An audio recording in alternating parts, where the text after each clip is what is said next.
Hello and welcome to the Menopause Unplugged podcast with me, your host, Nikki Oliveira. Today we are joined by the lovely Kate Roberts. Kate is actually an ADHD coach and the founder of Bluebird Coaching and Consultancy. So today, Kate's going to speak to us all about ADHD and menopause. So Kate, welcome first of all. How are you today, okay? I'm good, thank you, Nikki, and thanks so much for inviting me on. Excellent. So Kate, can you explain what ADHD really is and how it tends to present differently in women compared to men?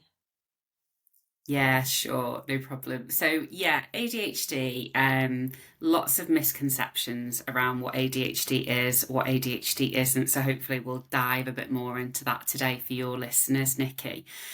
So, if you think about what ADHD is described as, it's described as a neurodevelopmental condition. So, what does that mean? It basically affects things like your attention, impulse control, your activity levels, but ultimately the part of your brain that is known as the executive function. So it's not about intelligence or effort, it's more about how your brain actually is wired and works in reality. Everyone's brain is different, as we know. So all of our brains are very diverse, but it's basically a label for things that are outside of what would be a typical average brain. So if I always like to describe it as I like cars. You'll see the F1 behind me if you can see us. But yeah, the I'm a big Formula One fan, so anything to do with cars always makes sense to me. But I like to liken it to it's having a Ferrari brain, so it can go super fast, but you've got bicycle brakes, for example. But also, it's very difficult to control things like, the volume knob in your car. You're either on really loud and you're absolutely hyper focusing on things, or it can be quite quiet and then you're therefore maybe more distracted. So it's a challenging way of living, but what I love is working with people who we can really harness the challenges that they're facing and then really think about how do we put strategies and things in place to help them really live their most empowered life with an ADHD brain. So yeah. And Nikki, I think you asked me the question about the differences between men and women as well. And it's a really interesting question because if you think about how ADHD is often seen or viewed by society, it's what you would class as kind of bouncy little boys. As a psychiatrist I did a podcast with recently, and she said that's what the criteria is designed for, for people who are the bouncy boys in the classroom, can't sit, can't, maintain their energy. The interesting thing is that it's also how the diagnostic criteria is applied as well. So, because it was developed many, many years ago, it sort of tailors more to bouncy boys as opposed to women.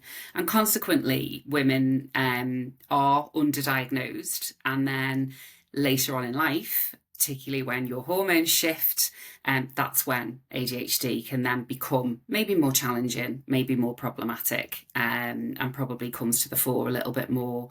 And I think that the final thing I'd say is that women,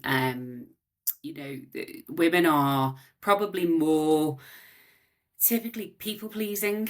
They mask things better. So, we kind of, we need to be seen as this all round, I'm on top of everything, I've got everything covered. Sometimes that can really mask the symptoms of ADHD. And therefore we wait longer for diagnosis than maybe men. And that's just, the nature of the condition and how it shows up, really. Yeah, with that being said, you briefly touched on there that women tend to get diagnosed with ADHD later in life, around, perimenopause and menopause. So why do you think that is really? So I think there's something around our hormones ultimately, and they do play a major role in how our brain works. We know that from the real advocates in this space, you know, the Davina McCalls and everybody else who's been more vocal about menopause and how menopause can impact us. And obviously, Nikki, your podcast and other podcasts, you know, just bringing this topic to the table. I think we're a little bit more acute and aware now of actually hormones and how hormones work and what they mean. And I think what tends to happen is for women, when they hit, you know, that kind of hormone fluctuation, estrogen and progesterone affect dopamine in our brain, and dopamine is like a really, really key neurotransmitter in ADHD brains. So you tend to have less dopamine, and dopamine is really that kind of, you know, the drive, your focus, you know, all of these different things. It tends to be lower anyway in an ADHD brain. So when you throw hormonal imbalance into the mix with your estrogen levels going up and down, it could be that they're declining. And, you know, that's when typically women can start to see that their symptoms become worse. And then you're trying to differentiate between the symptoms of ADHD and the symptoms of menopause, because some of those symptoms can actually be quite similar. And that's one of the challenges that you have. Yeah, absolutely. I completely agree. I mean, when the hormones then start to fluctuate, I mean, what are typically some of the key challenges that you see women facing? So I think that there's a few areas. There's things like organisation, feeling organised, being able to organise. Working memory is a big one. So, you know, it could be that, you know, you've always struggled with your memory because, you know, if you particularly if you've got an ADHD brain, that part of your brain, that executive function part of your brain, is more challenged, and then you throw the kind of estrogen fluctuation in, and then suddenly you can't remember things that you did before, but it's amplified because you're building the problem onto a problem that's already been there before, if that makes sense. So I think Yeah. that can be a challenge. I think the other thing is there's a condition that's very linked to ADHD, which is rejection sensitivity, dysphoria or disorder, depending on which way you describe it. And for me personally, that was one of the real challenges of when I hit menopause, because suddenly that emotional dysregulation that I had before, where, you know, I would swing in terms of my mood swings, became significantly worse. So they're the kind of main buckets. The other one is really your focus, your level of focus, your level of drive. Again, you know, your hormones are impacted, the dopamine levels are impacted. So the level of, you know, attention that you can pay to things and the level of focus that you can give can also fluctuate as well. So that's quite challenging for people. Yeah, I can imagine. I mean, many women think that ADHD just means being distracted or disorganized, like, you know, like you kind of touched on. But what is the truth about how it really does affect real daily life? Yeah, I think you know, it's not just about distraction. It's funny actually because people think that ADHD is just that you can't attend to things or you can't pay attention to things. The reality is actually it's the opposite. You're over attending to everything. And therefore, that's where burnout and kind of overwhelm and those sorts of other things can come in. So I think, you know, it isn't just about feeling the distraction. It's also about attention, motivation, planning. You know, it can make life just that so much more harder. I think the other thing as well is, you know, for some people, and we'll talk about medication, I'm sure that's a question that I get asked quite often is, you know, does medication work? You know, is it something that people should explore? But I think the truth of the matter is it's not for everybody. And I think that, you know, if you meet one person with ADHD, you've met one person with ADHD. You know, we're all different anyway as individuals, and how one person's symptoms can show up can be very, very different to how somebody else's symptoms show up. It could be that for one person, they're feeling that emotional dysregulation more. It could be for another person, it's more impacting on working memory. It could be for someone else, it's attention. You know, it just differs, I would say, Nikki, compared, you know, with the clients that I deal with, everybody shows up with different aspects and different traits that impact, their daily lives or their ability to juggle, life, home, sometimes kids. Yeah. That's where the challenge can come in. And it is about putting the right strategies in place that can just give you, I call it scaffolding. It's kind of, what are those scaffolding skills that we can build around your life that can just help you?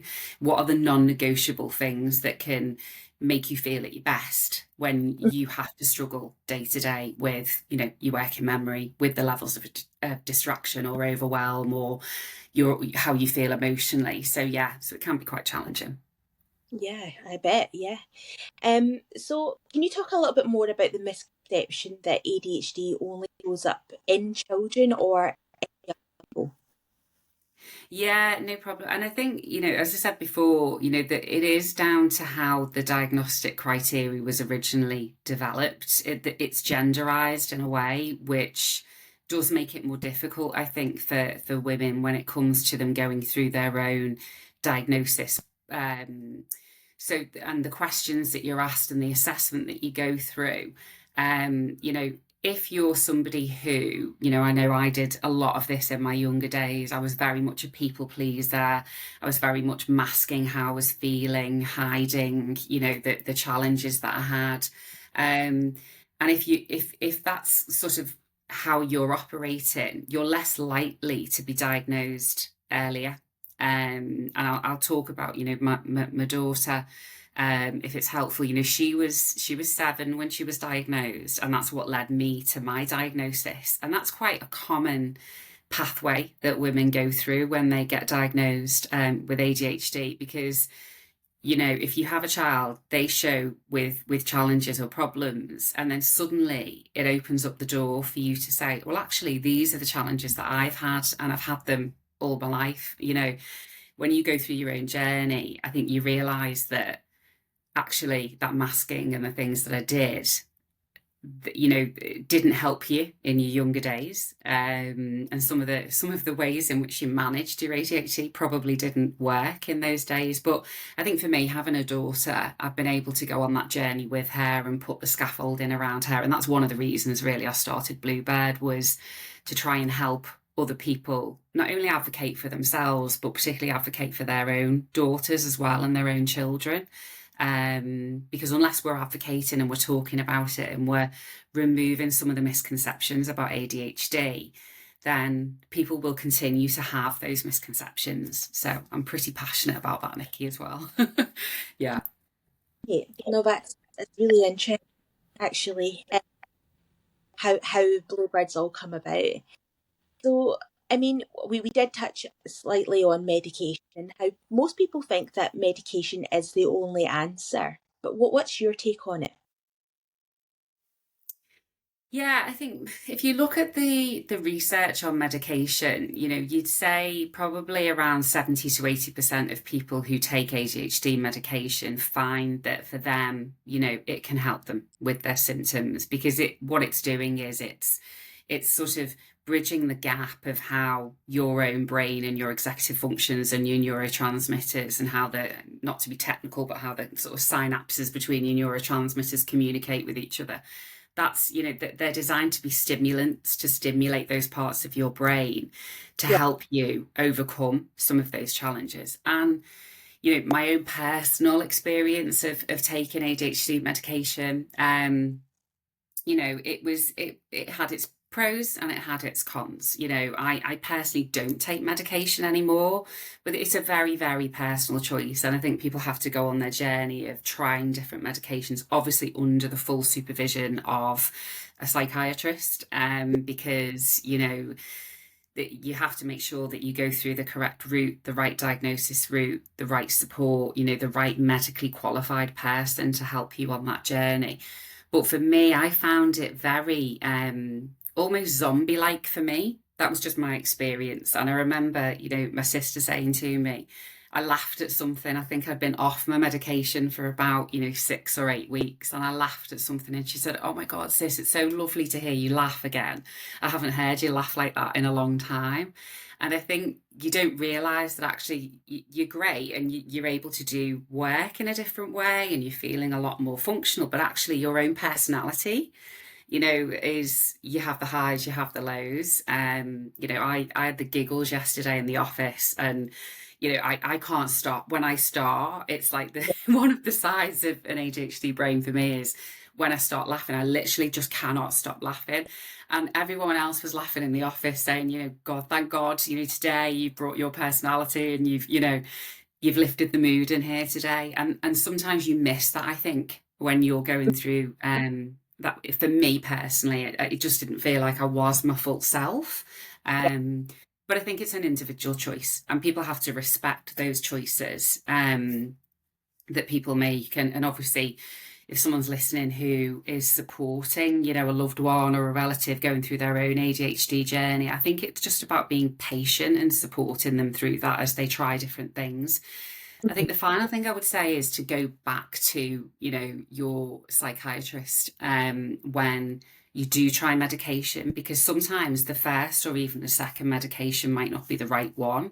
There's stimulants and non-stimulants, and they can work differently on the brain. And I'm not a qualified, psychiatrist. I'm not here to advocate for medication in any way, but I think you have to go on that journey and try different things. It's the same with, when I went on HRT, I tried the gel, I tried the patch, I tried different variants of it. We have to sort of experiment with ourselves and find what's the right thing that works for us, because we're all so individual, right? 100%. Yeah, I totally agree. So, I mean, society has obviously their own expectations of women, right? So we're meant to be organised and calm and multitaskers. But do you think that makes it harder for women with ADHD to get support and, feel understood? 100%, 100%. Because I think that if you've masked your symptoms for a very long time, then you hit menopause, then there's a lot of guilt and shame sometimes that's associated with, having an ADHD brain. For me personally, that's how I felt. And I think, why can't I do those things as well as other people? Why can't I show up in the same way? Why do I have to get so emotionally triggered by things? And I think sometimes as women, we put really high expectations on ourselves to be perfect in every way. Perfect, Yeah. Perfect figure, perfect weight, perfect hair, perfect makeup. We do really put this pressure on ourselves. And I think because society puts an expectation on women, we therefore then put an expectation on ourselves. It makes it even more difficult to get the help that we need. And when we feel like, often if you're working, if you're running a home, you're running a family, if you're the one who's taken more of the lion's share of that, and let's be honest, in the UK, I think the stats are around 70% of women are still the ones who predominantly take the lead role in organising everything in their life. You've got all of that expectation. I think the other thing is around the mental health element as well with ADHD, and quite common. Women will be diagnosed with things like generalized anxiety disorder, depression, before a GP actually says, actually, could this be ADHD? Because we tend to think that it could be mental health first. And yeah, anxiety and ADHD are two things that do go sadly together. Mine definitely do. But I think that when you're already struggling like I used to with, low self-esteem, low self-worth, you've then got an ADHD brain, and then you've got the challenges around, how menopause then shows up and kind of hits you in the face a little bit. Those things combined, I think, can really not help women feel understood as they go through their own journey. And I think that's part of the challenge as well. Even talking about the word anxiety makes me anxious, Nikki. It's so funny, isn't it? It's like, oh, anxious. Anxiety is such a tricky thing, and unfortunately, as we know with hormones, the two can go hand in hand with each other, and that's tricky. Yes, it's very tricky. I totally hear you there. I mean, you've openly said, Kate, that that you do have ADHD, and you're obviously in menopause phase at the moment. I mean, what did that discovery look like for you? So I think the first thing for me was my daughter's diagnosis, and I remember us sitting in the consultants, um, room, and she said to me, she said, do either of you recognise any of the symptoms that your daughter's presenting with? Because ADHD can also be hereditary. It's got quite a high hereditary element to it. And my husband just sort of pointed across at me as if to say, this one, because he understands me sometimes, I think, better than I understand myself. Um, and I think I remember sitting in her room and just listening to the way in which she talked about Erin's brain, and she talked about the things that she was struggling with, and she talked about, the ways in which we could help and what we could do, and all of these different things. And it made me feel so emotional, because I was like, oh my gosh, these are all the things that I struggle with, and symptoms that I sort of was looking across at my husband and saying, but don't you get any of these? And he's like, no.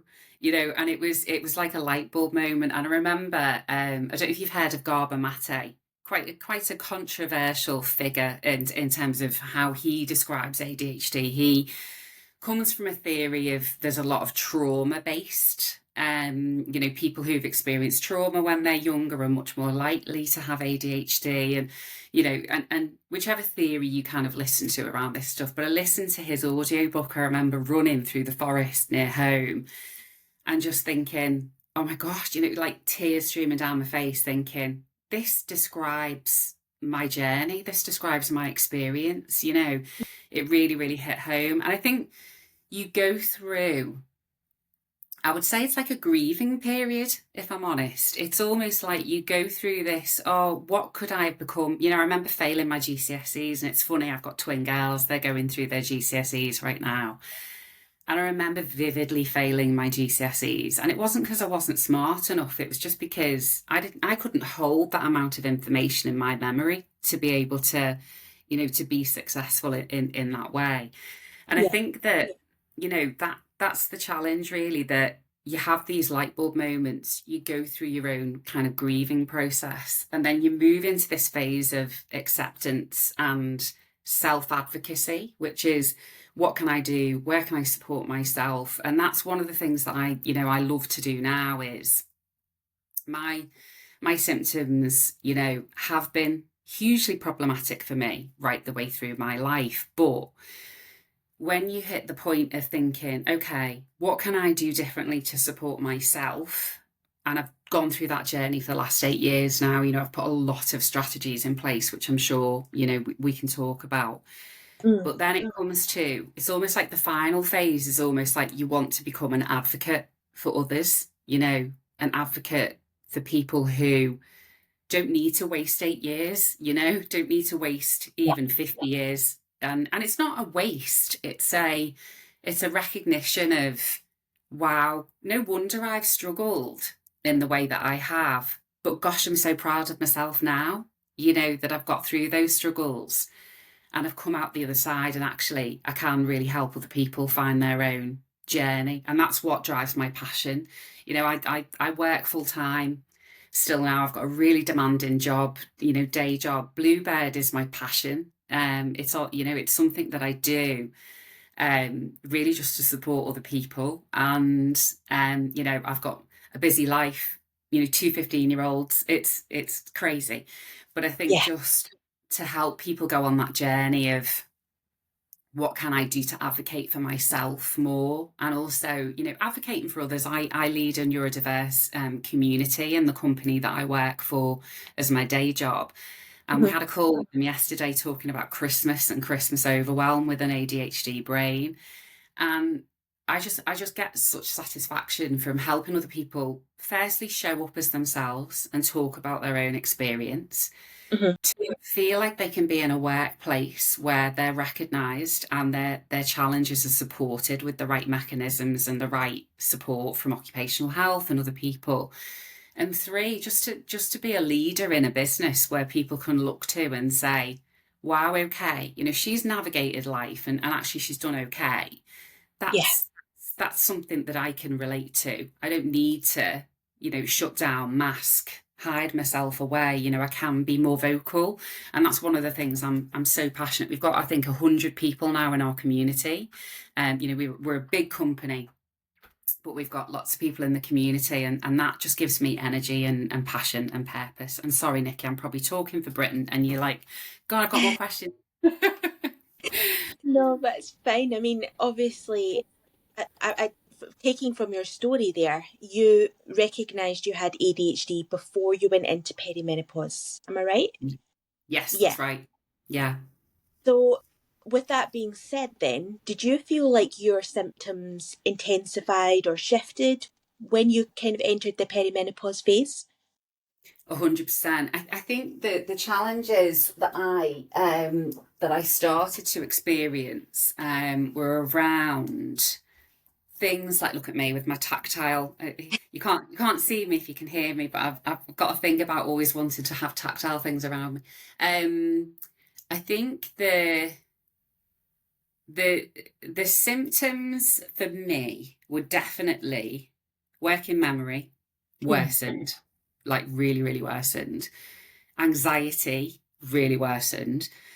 And I think the other thing was just suddenly those two things combined then really impacted my self-esteem and my level of confidence in myself and being able to do things that I'd probably managed before, but then wasn't managing then. And then you're in the debate of, okay, do I do HRT and my ADHD medication? Do I Yeah. do HRT and anti-anxiety medication? What's the right road for me? And luckily I had and I know not everyone has had this experience, but I had a psychiatrist who, which also saying the word psychiatrist, I struggled with for about 3 years because I was like, people are going to think that, wow, she's seeing a psychiatrist. It's got its own connotations, hasn't it? Yeah. Um, but luckily for me, he had experience of supporting women through menopause with ADHD, and he was very much, let's try this, let's try that, let's do this. So it was like a kind of 5 year discovery period.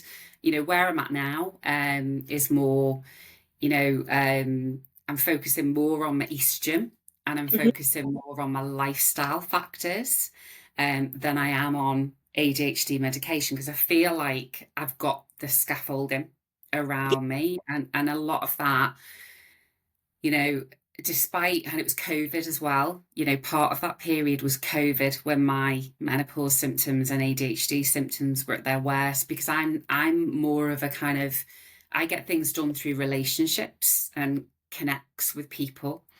And I started a new job day one of COVID. It was a promotion. And I was suddenly in my front lounge. I think it had been, my diagnosis had been a few years before. Menopause had hit me really, I think 6 months before COVID. And Wow. then suddenly I'm in a grey room looking at a wall. I'm not seeing anybody. Yeah. And most people were like, oh, COVID, it was great. I got back into exercise and I did this, that, and the other. I remember crying a lot and staring at a grey wall in my house. It was quite a difficult time for me. Um, but I think sometimes when you've learned what rock bottom looks like, you can start to, you sort of pinpoint the journey along the way that goes, God, I remember being back there. And Yeah. actually now I feel like I'm in a very, very different place. So, yeah. Absolutely. I mean, during that time, you would have had to put sort of strategies and routines in place, even more so like during the COVID time. But even now, like what sort of strategies and things have made the biggest difference for you? Yeah, I think it's definitely, I call them non-negotiables, but I have things in my routine that I will do every single day without fail. So it's always, I always start with ice cold water, which sounds funny, but it just works for me. I start with a drink of ice cold water. I put caffeine off until normally after 10 and before 12, because caffeine raises cortisol and can make you feel more anxious. I think worsens my menopause symptoms and also worsens my ADHD symptoms as well. So that's one thing. I exercise every single day, because actually getting the dopamine hit of being on the treadmill, being in the gym, lifting weights, and I know we met because of Nicola Graham, because she was my trainer. She is my trainer actually still now, and she really got me to hone in on those non-negotiables when I started working with her as well. And it was like, oh, okay, they do work for me. And now I've got an expert who is a PT, and she's also saying this is going to work for me. So definitely they're my go-tos. I think trying to regulate your nervous system. So through the day, if I feel very overwhelmed because I've been in back-to-back meetings, or, that maybe something's happening with the kids or whatever else, I'll try and put my headphones on and just go and do deep breathing, even if it's just for 5 minutes, calm and regulate my nervous system. I rely on my hour ring. That tells me a lot of information about, how stressed I am, because it'll tell me, you're stressed or you're restored or you're energized. And I think the other thing is, the things that I've put in place at work as well. So I'll tend to turn off like Teams messages, except if they're from really critical people that I need to speak to. Try and focus on the task in hand. I'll set timers if I've got a really critical piece of work to do and I just don't feel motivated to do it, or it's, an ADHD brain thrives on urgency and, crises and, things that are exciting to our brain. If you put me in front of a load of, more boring activities, I find it really difficult to motivate myself to do it. So I almost kind of ramp myself up, and then I'll set a timer and I'll set myself a challenge. Can I do this in 20 minutes? Right, come on. And then I get on and then I just try and do it. So it's trying to use those different things. And I think the other thing I would say is your sleep, your diet. I massively underestimated how important those two things were. And, the fact that if you have more REM sleep, it's going to make your brain feel more stable the next day. The amount of, your gut is, I think it's 80% or something, isn't it, of what you eat drives how you feel, which, and it's true. And we can, because my brain is lower, it's got lower levels of dopamine. I crave sweets, chocolate, sugary things. The cravings for that can be quite intense sometimes. So you're trying to balance those feelings as well. So I try and limit as much as I can. And wine is also, as much as, occasionally, I'm sure most people enjoy a glass of wine. For me, it's a major trigger of, also, have I had too many? And then I start to talk to myself in my own brain going, oh, people are thinking that, you're acting odd, or, and it can worsen your anxiety. So I try to limit my amount of alcohol that I'll consume as well, if at all. I really don't drink, to be honest, that much these days, which is good. I think the other two things I would say is definitely your support systems around you. So, I tend to do body doubling. So if I'm finding a project difficult, I've got a couple of colleagues that I work with, and I'll say, can we jump on a call at the same time? And I know it's weird because we both got our cameras off, but we're on a call with each other for an hour, because we're both going to focus, and then we can come off mute and say, I've got a question on this. What do you think about this? And just bouncing ideas off each other on a piece of work that you're maybe struggling with a little bit more. That's helpful. I think the biggest thing is honestly self-compassion and saying no to things that are just not going to work for you and your brain, and giving yourself permission to say no. It could be social events. It could be, things that you just know it's going to trigger you. It's going to trigger you to feel anxious, or it's going to trigger you to, to not feel great the next day, whatever it is. So I have JOMO these days, joy of missing out on things, because I'm going to focus more on me than I am going to focus on people pleasing for other people. Yeah. So yeah, but I think just knowing what works for you, with or without ADHD, as you go through Mm. menopause, it's working out, how do I show up as my best self every day, isn't it? And what are the things that I can put in place that help me do that? And being unapologetic Yeah. of, no to this, yes to that, fine, and sleep a lot. Yeah. You have to very much go with how you feel, right? And what feels right for you in that moment. I think. Yeah, I think when we're too rigid with ourselves, that's when we face the biggest challenges. yeah, It's like, give yourself some grace. It's okay to have a bit of an off day. yeah, yeah, You did touch on, Kate, that obviously one of your daily non-negotiables is exercise. Now, I wanted to dive a little bit deeper into this because a lot of the women that listen to this podcast would have heard me talk about how important exercise is in menopause. But I also want them to know that exercise and movement aren't the same thing. yeah. So, what does your sort of exercise routine look like if you're doing a little bit every day? Well, in true oversharing ADHD fashion, I had a hysterectomy in March, so my exercise routine has shifted a fair bit, and then I had to have more surgery in the summer. So I'm ramping back up now to weightlifting again. Weightlifting for me, like, I used to think exercise had to be all cardio. How many calories can I burn? What do we, Whereas the reality is, as we get older, actually improving, the muscle in your body and being able to lift, I see it as a challenge now to see, like, can I get heavier? Can I get heavier? And there's a real power that comes, I think, with, that kind of weightlifting. Not, I don't mean weightlifting like, I can go on the Olympics and I've got a big bar over my head, that's not, but it's just challenging yourself to really use your muscles and use your body. Changes your posture, changes how you feel, and gives you more confidence, I think, in how you show up. Mm, That combined with, just 10,000 steps every day, you know, even if it's on a walking mat at home, or it's on a treadmill, or it's walking around the block, that also helps your brain take breaks as well. So I try and get a walk in the middle of the day as well yeah, as in the morning. And that can help. But I think, exercise for me is a massive part of really trying to stabilize not only my ADHD brain, but also my hormonal symptoms as well. So it's a huge thing for me. wonderful. Yeah.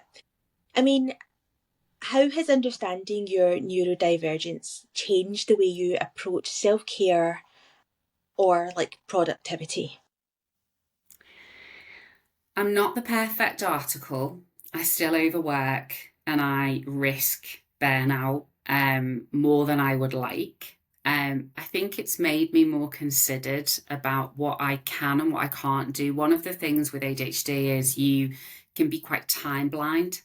So you underestimate how long things take. I'm getting better at thinking, Kate, you're never going to get through that list today. Don't overwhelm yourself. Try and, let's take 5 things and let's put them in another, in another camp. So I think there's definitely, that bit is really, really important. Is trying to balance what you can and what you can't do, but be realistic about it, and having people around you that go, is that feasible? Really?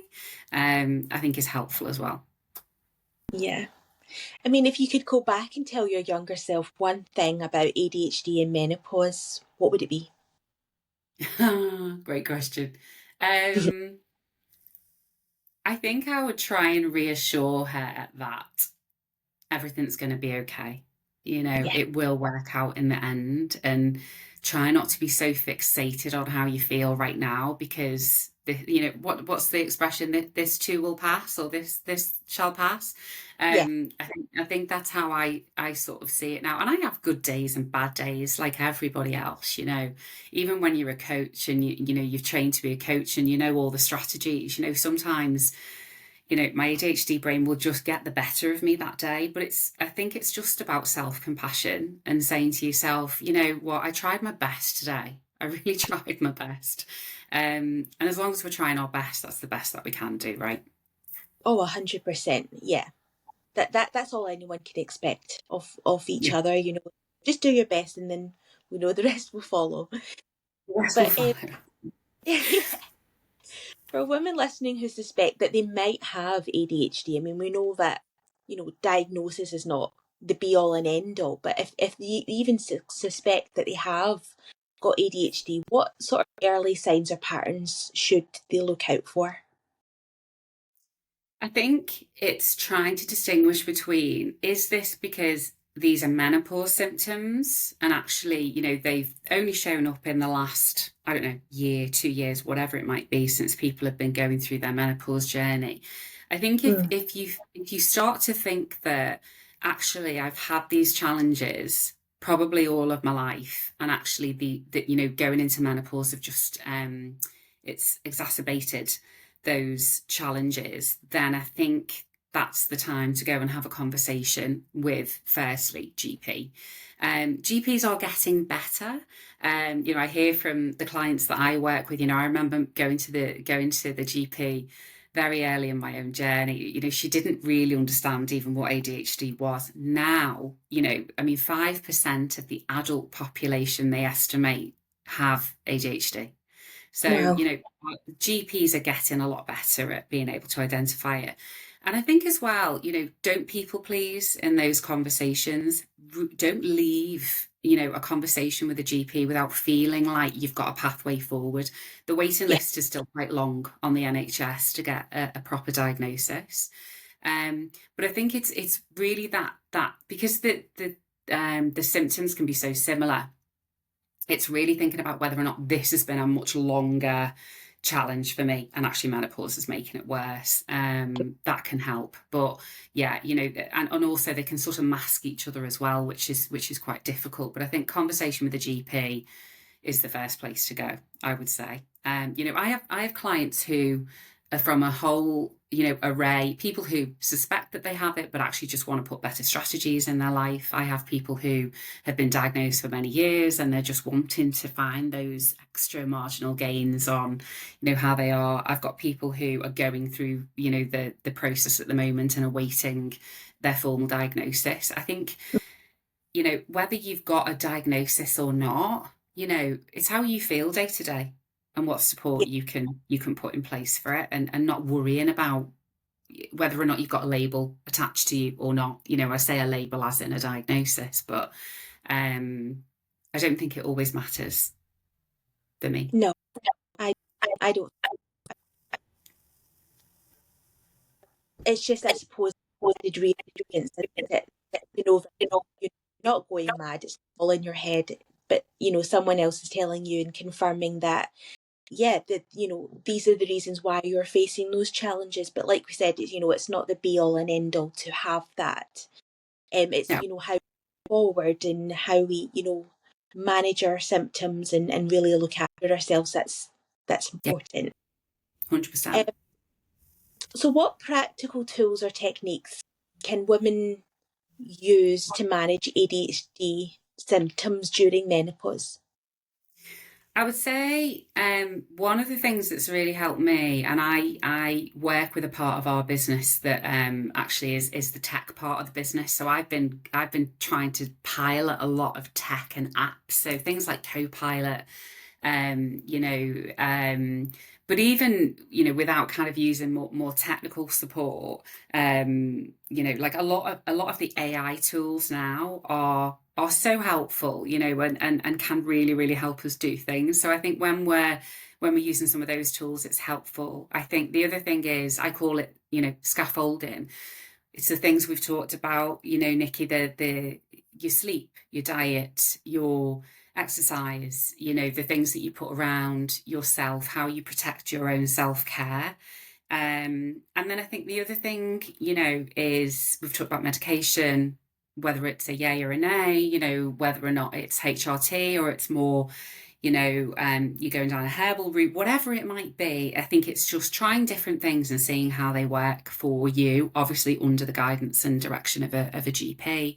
And I think the other thing is, if you've got people that are in your support network, I think one of the things that we're great at as women is really talking about how we feel, particularly with our female friends or even our male friends.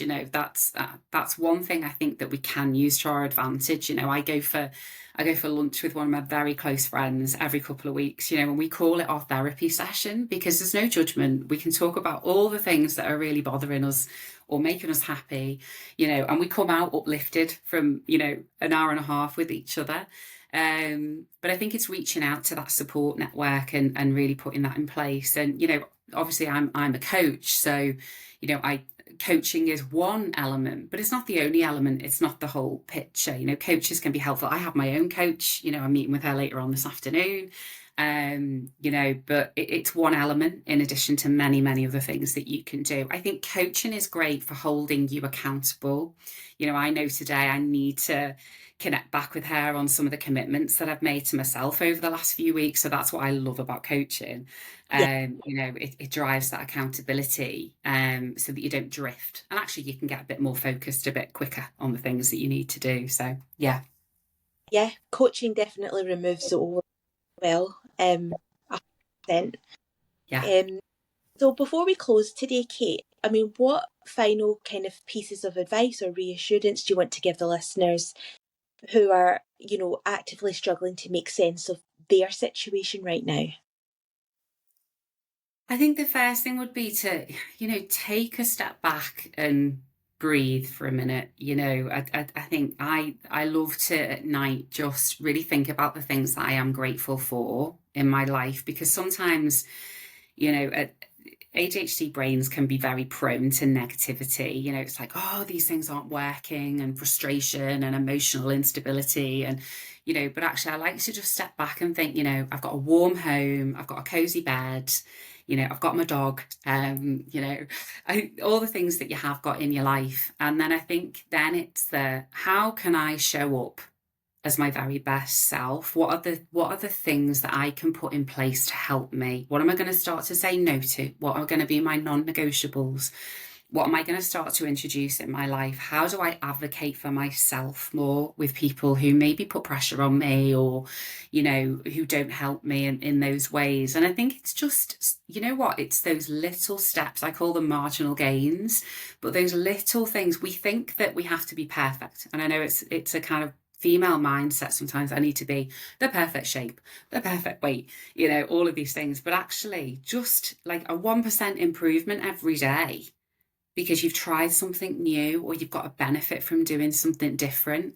That's what I think should be the focus, I think, for us, particularly as women, as we're hitting this, this part of our lives, this journey that's tough, let's be honest. And I think it's the biggest takeaway for me has just been self-compassion. Yeah. Laugh at myself if, when I do forget things, it's like, oh God, okay, all right, let's move on. Let's just show ourselves a bit more self-compassion instead of beating ourselves up about perfection. Perfection is not, it's not the be all and end all. It's about progress. And I know that's a very, old saying of progress, not perfection, but, and then the final thing, and I have it in a frame above my head every day because it reminds me that everything is figure outable. I don't know if you've read the Maria Forleo book, but it's my favourite saying that everything is figure outable. That's my philosophy of how I get through the day. So I love it. Yeah, I love that. I think I might use that myself. it's a fab book, definite great read. So yeah. Excellent. Well, thank you again, Kate, for joining us and making the whole, topic of ADHD and menopause that a little bit clearer for everyone. So I really appreciate it. No problem, but thanks for inviting me on, Nick. It's been great to meet you. And if anyone wants to follow me on Instagram, I am Bluebird _ the Neurocoach on Instagram. So if you want to come for some fun gifts and and entertaining stories that I tend to share on there, then very, very welcome. The more the merrier. So thank you, Nikki, and thank you for having me on. Excellent. Yep. As normal, I will share those links in the show notes for you, but we'll say bye for now. Thank you. Brilliant. Thanks, Nikki.